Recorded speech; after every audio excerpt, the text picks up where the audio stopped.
Hi అండి అందరికీ. పిల్లల కోసం ఒక లంచ్ బాక్స్ రెసిపీ చేసి చూపిస్తాను. ఒక కడాయి పెట్టుకొని ఒక కప్పు సేమియా వేసుకొని ఫ్రై చేసుకోవాలి. ఫ్రై అయిన సేమియా అంతా ఒక ప్లేట్లో వేసుకొని పక్కన పెట్టుకోవాలి. ఇప్పుడు ఒక గిన్నె పెట్టుకొని వాటర్ పోసుకోవాలి. కొంచెం పసుపు వేసుకోవాలి. ఆయిల్ పోసుకోవాలి. మరుగుతున్న వాటర్లో ఆల్రెడీ ఫ్రై చేసి పెట్టుకున్న సేమియాని వేసుకోవాలి. ఉడికిన సేమియా అంతా ఒక ప్లేట్లోకి వేసుకొని పక్కన పెట్టుకోవాలి.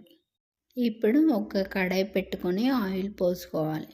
జీలకర్ర ఆవాలు వేసుకోవాలి. పల్లీలు శనగపప్పు వేసుకోవాలి. పచ్చిమిర్చి కరివేపాకు వేసుకోవాలి. పసుపు వేసుకోవాలి. సాల్ట్ వేసుకోవాలి. ఇవన్నీ ఆయిల్లో మంచిగా ఫ్రై చేసుకోవాలి. ఇప్పుడు ఆల్రెడీ ఉడికించి పెట్టుకున్న సేమియా వేసుకోవాలి. ఒకసారి మంచిగా కలుపుకోవాలి. అంతే అండి, సేమియా పులిహోర రెడీ అయింది. ఎప్పుడు చింతపండు పులిహోర, నిమ్మకాయ పులిహోర కాకుండా ఇలా డిఫరెంట్గా సేమియాతో పులిహోర చేసుకోండి. చాలా టేస్టీగా ఉంటుంది. తప్పకుండా ట్రై చేయండి.